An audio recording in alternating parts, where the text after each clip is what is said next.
명절이라 더 멀리 또 축하 하시는 분도 계시고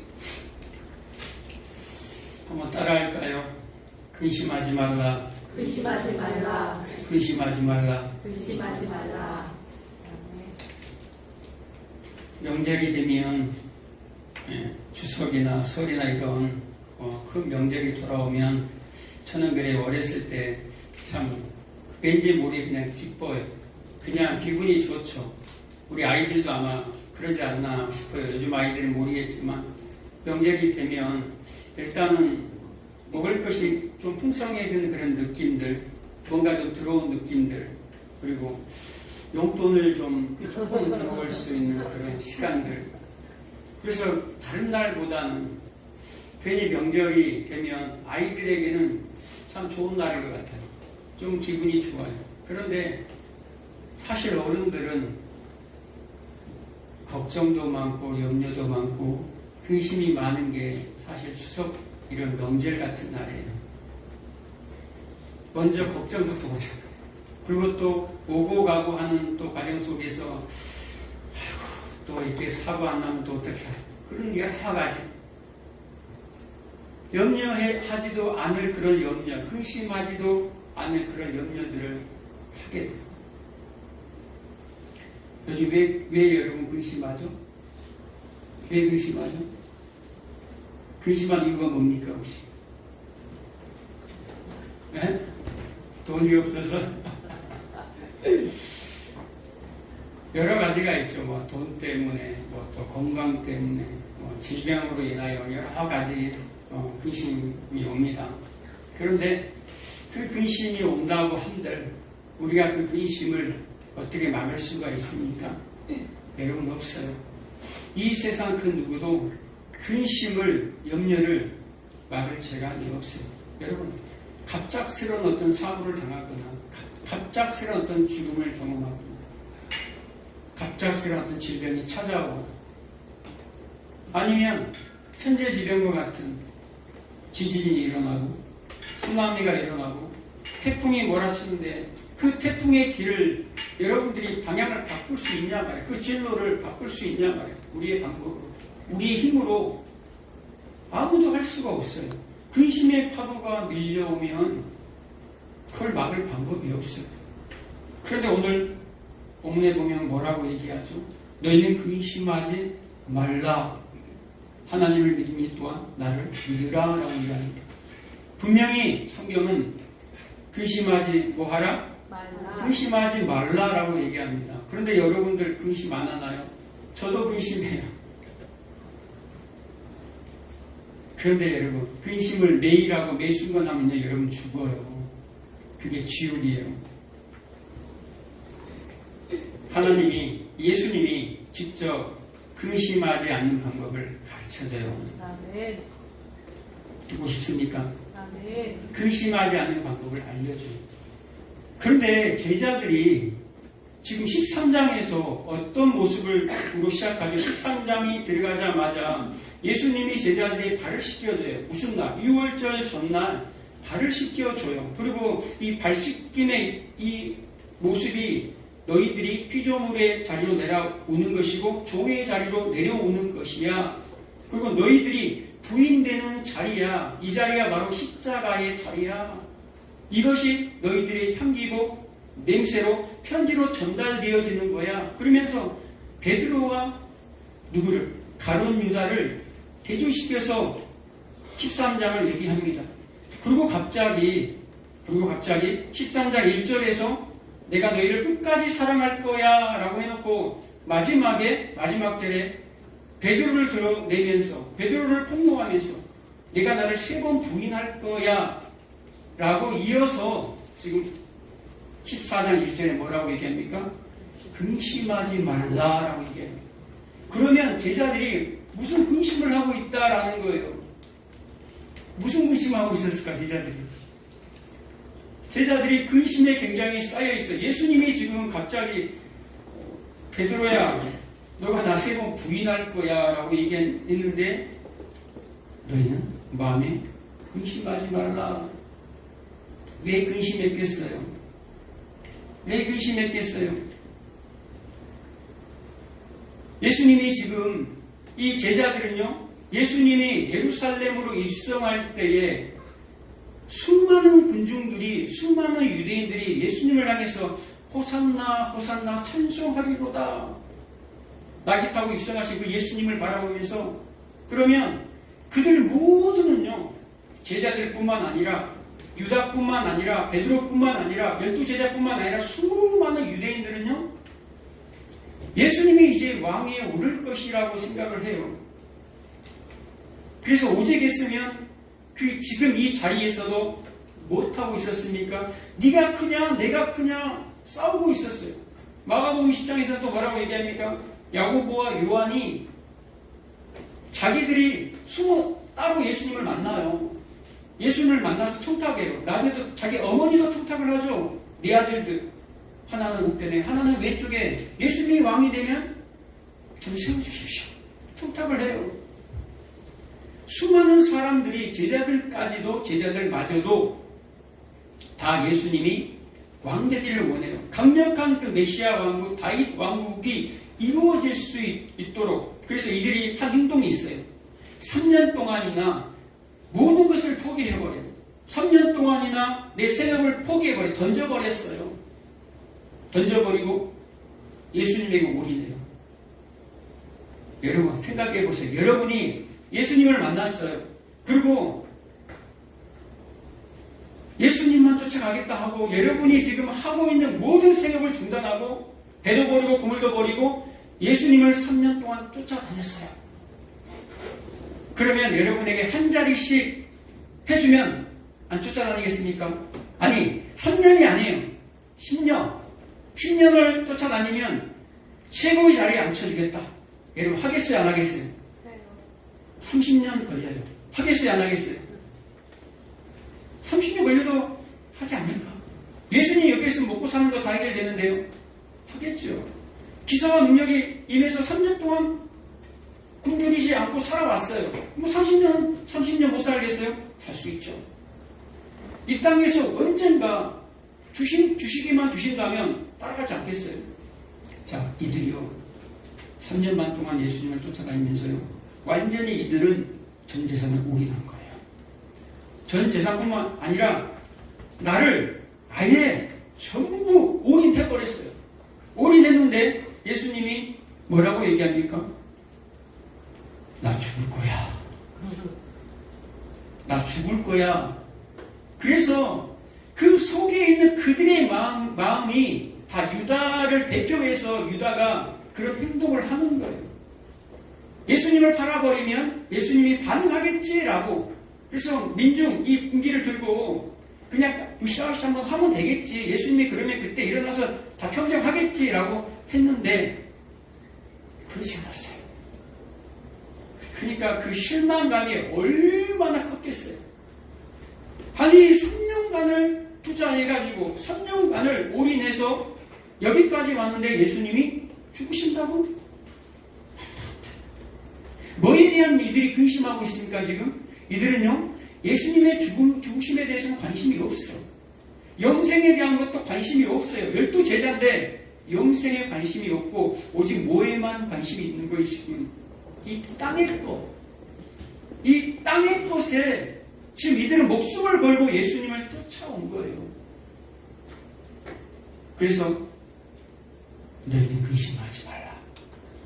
땅에 있는 너희들의 욕망, 너희들의 욕심, 너희들이 원하는 것, 너희들이 그 소원 성취하는 것, 너희들이 성공하는 것,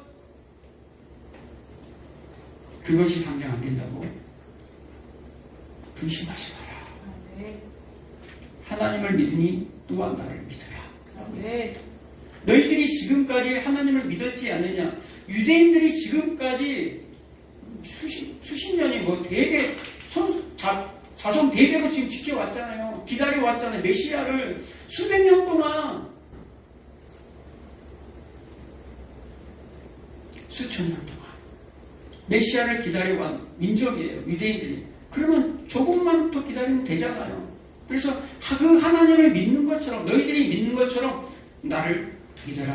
내가 지금 실패한 것 같아 보이니 그래도 믿어라 라고 얘기합니다. 여러분, 믿으시겠습니까? 아멘. 그런데 여러분, 이들이 근심하기 전에 뭐하고 있었어요? 13장 14절에 보면 예수님이 이들에게 이 땅에 너희들의 삶을 나타내요. 이들이 어떻게 살고 싶은 것을 예수님이 너무너무 잘 알아요. 높아지고 싶고 크고 싶고 누가 크냐 네가 크냐 저 자리에 가고 싶은 거예요. 성공하고 싶은 거예요. 재물을 쌓고 싶은 거예요.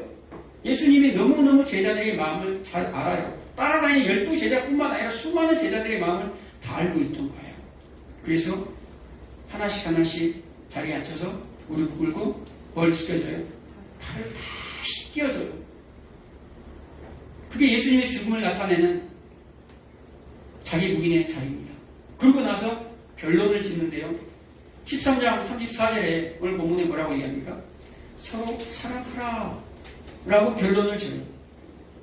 서로 발을 씻겨주어라 라고 해놓고 이제 뭐 하라고 얘기합니까? 서로 사랑하라 라고 얘기합니다. 서로 사랑하라 해놓고 이 계명을 뭐라고 얘기합니까? 새 계명을 너희에게 주노니 서로 사랑하라. 새 계명이라는 거예요. 새 계명, 서로 사랑이. 그런데 왜 이 19장 18절에 보면요 뭐라고 되어 있습니까? 내 이웃을 내 몸과 같이 서로 사랑해라. 옛 계명인데요? 왜 옛 계명인데 새 계명이라고 할까요? 똑같이 서로 사랑하라고 얘기했어요. 똑같이 이웃을 사랑하라. 하나님을 사랑하고 이웃을 사랑하라. 이것은요 10계명에도 있잖아요. 하나님 사랑과 이웃 사랑이 1계명부터 4계명까지 하나님 사랑, 5계명부터 10계명까지 이웃 사랑. 서로 사랑이 이 구약에도 이미 나와 있어요. 그런데 예수님이 제자들에게 명령하면서 새 계명을 너희에게 준다라고 얘기하면서 서로 사랑하라라고 얘기합니다. 뭐가 달라요? 똑같아요. 그런데 다른 게 하나 있어요. 성취하는 방법이 달라졌어요. 뭐가 달라졌어요? 성취하는 방법, 도달하는 방법, 그것을 이루는 방법, 그 말씀을 지키는 것이 달라졌다 이 말이에요. 옛 계명은 자신의 힘과 노력과 열심을 해야지만이 지킬 수가 있어요. 그런데 새 계명은 뭐 할 수 있다라는 거예요. 내가 씻어줘야지만이 그것이 가능하다라는 말을 하는 거예요.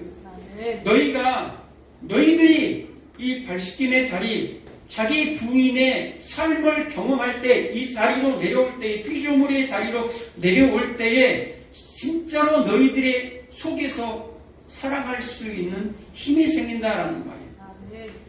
자기 부인의 자리를 경험하지 아니하고 사랑하고 봉사하고 선한 일하고 성교하잖아요. 그것을 무엇이라고 얘기합니까? 자기의라고 얘기합니다. 자기의. 예수님의 의가 아니라 자기의로 산다는 거예요. 그래서 자기 부인을 경험하지 아니하고는 다 바리새인들만 양성하는 거예요. 그래서 예수님이 바리새인들을 향해서 이 독사의 자식들아 라고 얘기하는 거예요. 독사의 자식들아.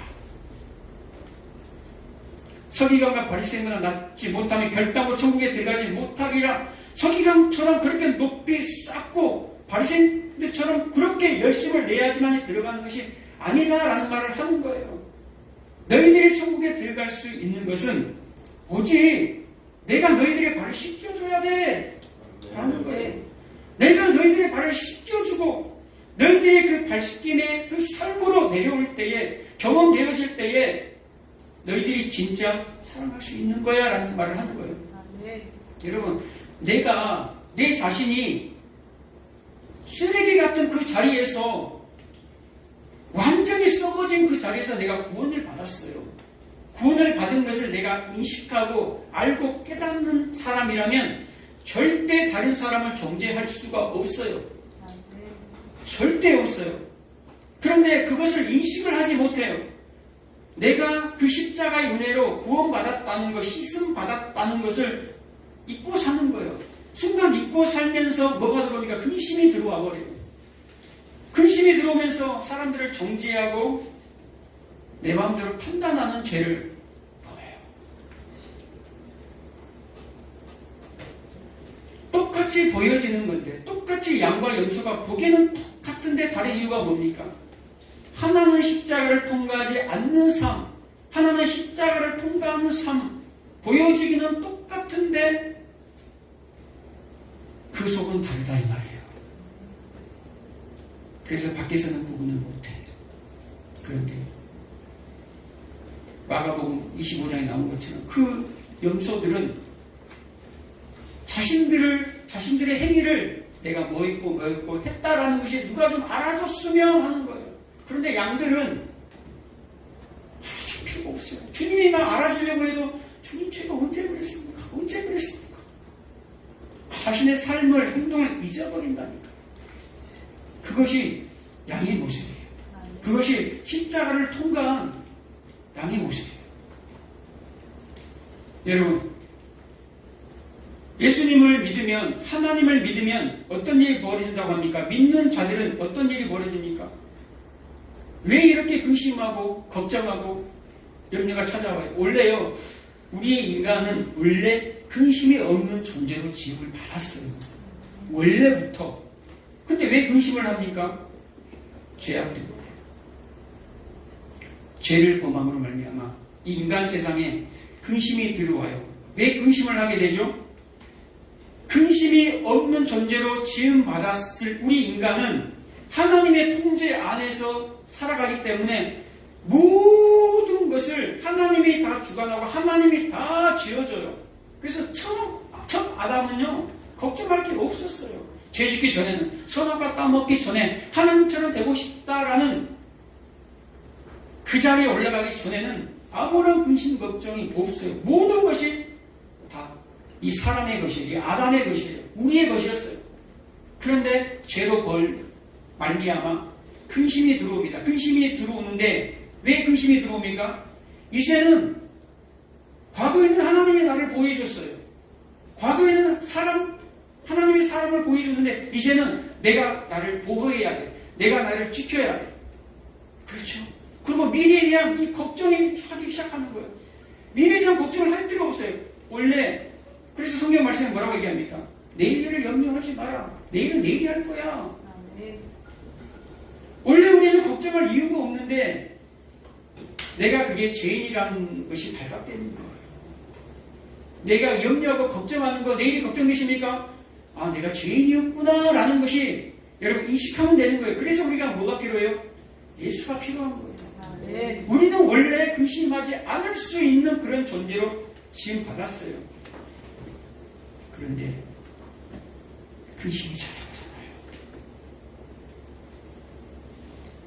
여러분, 이 근심이 뭡니까? 왜 믿는 사람한테 근심이 찾아와요? 하나님의 말씀을 여러분 들으시기 바랍니다. 하나님의 말씀을 듣지 못하면, 하나님의 말씀을 매일 가까이 하지 아니하면, 하나님의 말씀으로 매일 우리의 믿음을 확증하지 아니하면 그 근심이 옵니다. 그 신기루 같은 그 근심, 여러분 금방 왔다가 금방 사라져요. 그래서 뭐예요? 허상이에요. 신기루예요. 이 영적인 눈이 여러분 열려지면요, 아, 이게 신기루였구나, 아, 이 허상이었는데 내가 또 근심했네, 또 근심했어. 뭘 타고 들어와요? 우리의 생각을 타고 들어와요. 우리의 생각에 내가 원하는 것, 내가 본 것, 내 생각이 꽉 차 있으면요, 생각을 타고 신기루가 왔다 갔다 해요. 근심이 막 들어와 버려요. 들락날락 해버립니다. 그런데 그 생각에 하나님의 말씀으로 채워지면요, 그래서 마지막 날 하나님의 전신갑주를 입으라 하는 거예요. 마지막 날 영적인 전쟁에서 승리하기 위해서는, 마지막 날까지 서기 위해서는 전신갑주를 입으라고 에베소서 6장 10절 이하에 계속 우리에게 권면하고 경고합니다. 그런데 사람들은요, 신기해요. 말씀을 절대 가까이 하지 않아요. 믿는다고 하는 사람들이 말씀을 매일 보지 않아요.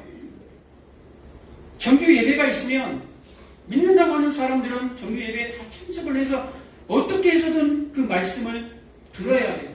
내 것으로 만들어내야 돼요. 그렇지 않으면요, 계속해서 멀어지게 됩니다. 여러분, 어린아이가 태어났어요. 어린아이가 태어났는데 이 아이가 어떻게 자랍니까? 일주일에 한 번만 엄마가 봐줘. 그리고 너 알아서 살아. 주한이 안 하네. 주한이 알아서 살아. 내팽개 쳐버려.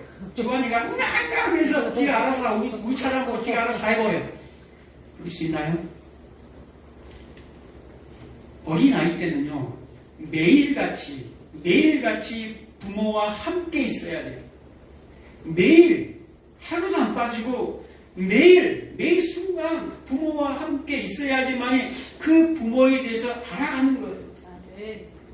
그렇잖아요. 하나님과 우리의 관계가 그래요. 우리가 영적 어린아이라면, 내가 믿음 생활한 지 얼마 되지 아니하였다면 뭐 해야 된다라는 거예요. 매일 만나야 돼요. 매일 만나야 돼요.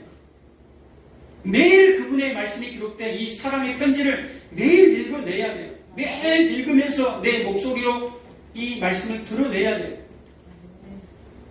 오늘 말씀에 그럽니다. 하나님의 근심을 떨쳐버릴 수 있는 방법을 제시해 주는데, 너희는 마음에 근심하지 말라. 하나님을 믿으니 또한 나를 믿으라. 뭐 한다. 근심하고 반대말이 뭐예요? 근심하지 않는 것이 아니라, 근심하고 반대말이 뭐예요? 믿는다라는 말이에요. 믿음. 근심의 반대말이 믿음이에요. 그럼 성도에게 믿음이 있잖아요. 믿음이 있어요. 근심이 오면 성도하고는 상관이 없는 사람이 되는 거예요. 근심이 오면 나는 믿는 성도이기 때문에 이 근심이 오면 도망가버려요. 근심이. 근데 왜 안 도망갑니까?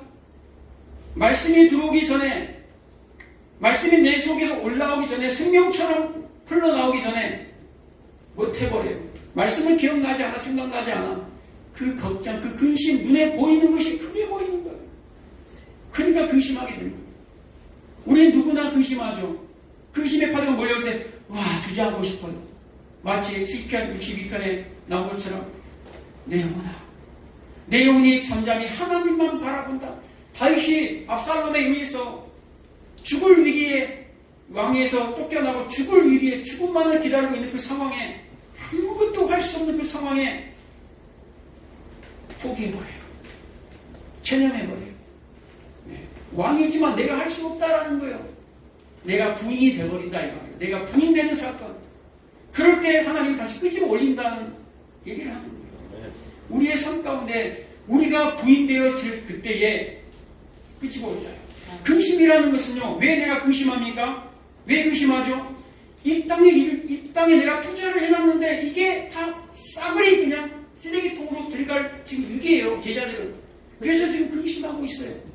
이 근심이 어디서 나옵니까? 자기 자랑. 자기 부인이 아니라 자기 자랑에서 나온다 이 말이에요.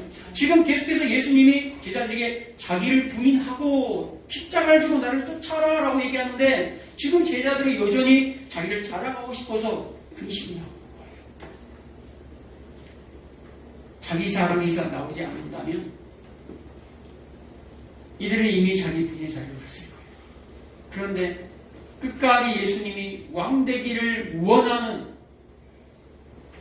그래서 한 자리씩 차지하고 싶은 자기 자랑 때문에 이들이 지금 근심하고 있는 거예요. 그래서 내가 너희를 위해서 예비하러 간다. 이 땅에 건 아무것도 아니야 이놈들아. 이 땅에 있는 거 아무것도 아니야. 내가 너희를 위해서 하나님의 나라에 어마어마하게 너희를 위해서 내가 준비해놨어. 그런데 지금 당장은 아니지만 내가 조금 있으면 후에는 내가 찾으러 올 거야. 베드로가 그러잖아요. 베드로가 예수님이 뭐라고 얘기합니까? 서로 사랑하라 하는 곳 예수님이 가려고 하니까 주여 어디로 가시나이까 하니까 지금 네가 따라올 수 없어. 그런데 후에는 따라올 거야 라고 얘기합니다. 그러니까 베드로가 아니 제가 제 목숨도 바칠 수 있는데 제가 왜 못 따라갑니까? 라고 하는 거예요. 예수님이 그 모습을 보고 야 역시 내 수지라구나. 역시 베드로 너밖에 없다. 이렇게 얘기를 해야 되는데 수많은 제자들 앞에서 네가 나를 위해서 죽는다고? 네가 나를 세 번 부인할 거야. 세 번. 그것이 믿음이 아니라는 말이에요. 교회 안에서도 내가 목숨을 내놓을 정도로 막 열심히 내가 주를 위해서 충성하겠습니다. 네가 하는 게 아니다 이 말이에요. 아멘. 자기 부인을 통과해라 너희들아 얘기하는 거예요. 그 십자가의 그 삶 통과해라. 그 자리 피조물의 자리로 들어와라 라고 얘기하는 거예요. 그리고 예수님이 요한복음 21장에 고향으로 찾아가서 뭐라고 얘기합니까? 베드로에게 네가 나를 3번 부인했지? 내가 3번 너를 사랑한다 얘기한 것은 내가 너를 다 씻어버리겠다. 완벽하게 씻고 나서 이제는 절대 부인의 자리로 들어가지 못할 거야. 아멘. 너는 나에게 발이 붙들린 자이기 때문에 내가 어디로 가든지 이제 너는 너가 원하는 대로 가지 않아 라고 얘기합니다. 21장에 뭐라고 얘기합니까? 너가 젊었을 때는 스스로 네가 띠를 띠고 가지. 네가 하고 싶은 대로 다 살지. 그런데 후에는 남이 너에게 띠를 띄어서 네가 원치 아니하는 곳으로 데려갈 거야 라고 얘기합니다. 네 신을 벗겨버리고 내가 내 발을 내가 보고 갈 거야. 이게 뭡니까? 내가 너와 함께 하겠다는 말이야. 아멘. 다른 것이 믿음이 아닙니다. 하나님이 함께 하는 것이 믿음이에요. 여러분. 아멘. 이 믿음을 어떻게 그러면 이 믿음을 가질 수 있냐 이 말이에요.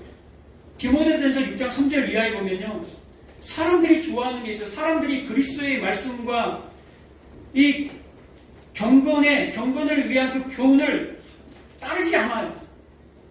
이 교인들이 그 당시 교인들이 따르지 않아. 그래서 사도 바울이 얘기하는 거예요. 아 디모데야 잘 들어봐라. 사람들이 그리스도의 말씀을 들으려고 하지 않는다. 사람들이 구원을 받고 싶은데 경건의 훈련을 위한 그 교훈을 받지 않으려고 한다. 그리고 사람들이 계속해서 부하려고만 한다. 그리고 사람들이 자꾸 돈을 사랑한다. 그것이 일만하게 뿌리다. 그리고 그것 때문에 근심이 와서 자기를 찔렀도다 라고 얘기합니다. 뭐가 찔러요? 그것을 사모했다. 하나님의 말씀과 교훈은 따르지 아니하고 가까이 하지 아니하고 사모하지 아니하고 뭘 사모했다라는 말이에요.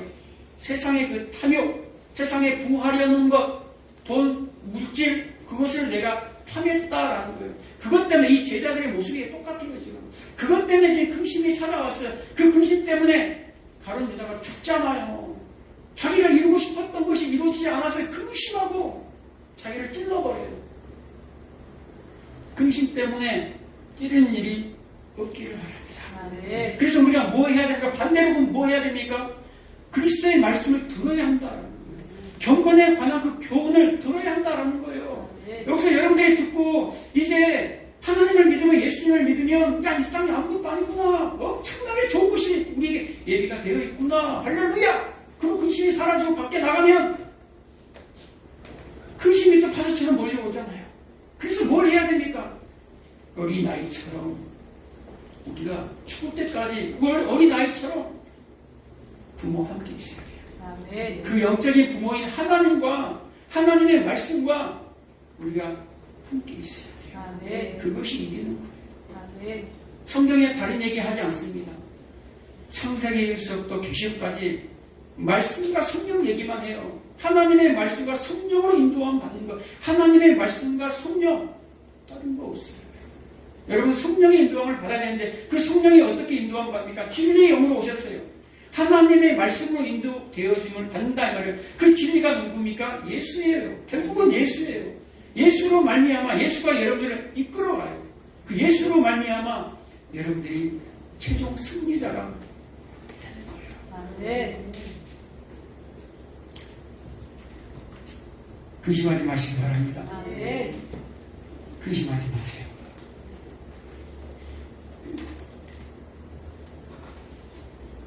지금 당장에 일어나지도 않는 그 신기루를 끄집고지 마세요. 아멘. 지금 병이 걸리지 않았는데도 병이 걸릴 것 같은 그 신기루에 그 허상에 속지 마세요. 아멘. 아이가 지금 잘못되지 않았는데 잘못되면 어쩌지 않은 그 신기루에 여러분 속지 마세요. 지금 일이 터지지 않았어요. 그 일이 터질 거라고 여러분 그 신기루 같은 근심에 속지 마세요. 아멘. 이미 터져버린 것은 뭡니까? 이미 터져버렸어요. 그러면 근심이 잠깐 오는데 그냥 버티고 그냥 이겨내도 되는 거예요.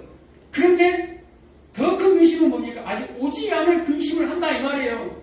그거 가짜다 이 말이에요. 아멘. 오지 않을 것을 미리 우리가 땡겨서 근심하는 거예요. 마귀가 가장 좋아하는 것입니다. 그래서 여러분의 생각을 하나님의 말씀으로 가득가득 채우시기 바랍니다. 그래서 하나님의 말씀으로 난도질하고 박살 내버리시기 바랍니다. 그래서 말씀이 있는 거예요. 히브리서 4장 12절에 하나님의 말씀은 살아있고 운동력이 있어 사회의 날선 어떤 검보다도 예리하여 우리의 혼과 영감이 관절과 골수를 찔러 쪼개기까지 하며 우리의 생각과 마음을 감찰하신다. 우리의 생각과 마음을 감찰하신다. 뭐예요? 그 말씀이 와서 우리의 생각을 사로잡는다 이 말이에요. 우리의 생각, 여러분의 생각을 지금 다 보고 있다 이 말이에요. 하나님이 보아서 여러분들이 빌립보서 4장 6절에 뭐라고 얘기합니까? 아무것도 염려하지 말고 아무것도 염려하지 말고 오직 모든 일에 기도와 간구로 너희 구할 것을 감사함으로 하나님께 아뢰라. 그리하며 모든 지각에 뛰어난 하나님의 평강이 너희 생각과 마음을 지키시리라. 뭘 지켜요? 너희의 생각과 마음을 지켜주신다 이 말이에요. 여러분들이 기도하면 다 시원하게 그냥 싹 하나님이 해결해 준 것이 아니라 믿음을 주신다 이 말이에요. 하나님이 함께하는 믿음. 여러분의 그 생각을 알고 있듯이 여러분의 생각과 그 마음을 하나님이 지켜주시겠다. 내가 함께 하겠다. 이것이 믿음이에요. 아멘. 내 믿음이 아니라 하나님이 순종하는 하나님이 여러분에게 찾아오셔서 아멘. 여러분과 함께 너의 생각, 너의 마음 나에게 주라. 아멘. 그거예요.